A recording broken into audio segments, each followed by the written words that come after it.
नमस्कार, आप देख रहे हैं भारत समाचार लाइव और मैं हूं आपके साथ वैशाली। आइए रुक करते हैं आज की खास खबर पर।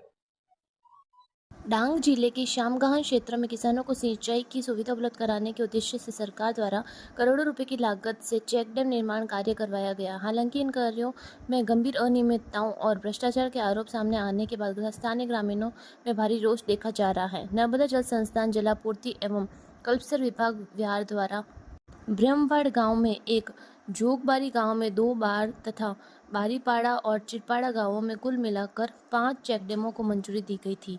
इनमें से 4 चेकडैमों का निर्माण कार्य पूरा हो चुका है, जबकि चिरपाड़ा गांव में 5वें चेकडैम का निर्माण कार्य अभी भी जारी बताया जा रहा है।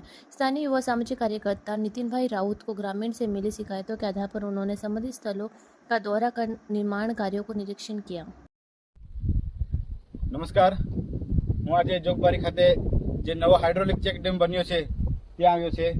આ ચેક ડેમનો એસ્ટિમેશન જોયું તો આ ચેક ડેમ 91 લાખનો બન્યો છે। અને આ ચેક ડેમની દશા જોતા એમ લાગે છે કે ચેક ડેમ નવો નથી પણ રિપેર કામ કરવામાં આવ્યું છે અને નકરી વેટ પ્રથા ઊભી કરવામાં આવી છે આમાં। તો એકદમ બોગસ કામગીરી છે આ ચેક ડેમની। અને અહીં જોઈ રહ્યા છે કે જે ચેક ડેમ બની ગયા પછી જે કોન્ટ્રાક્ટરે જે પણ વાહનોની અવર જવર માટે જે રસ્તો બનાવ્યો હતો એ રસ્તો આખો ચેકડેમની ઉપરવાસમાં જેવો ને તેવો જ પડ્યો છે। ખેડૂતોને સમૃદ્ધ બનાવવા માટે વિવિધ યોજનાઓ થકી આવા ચેકડેમોનું આયોજન કરતી હોય છે અને ખેડૂત સમૃદ્ધ થાય, સિંચાઈની સુવિધા મળે તો ખેડૂત સમૃદ્ધ થશે। પણ આજે અહીં જોઈ રહ્યા છે કે કોન્ટ્રાક્ટર એકલી વેટ પ્રથા ઉતારેલી છે અને આખી માટી ડેમની જેવી તેવી જ છે।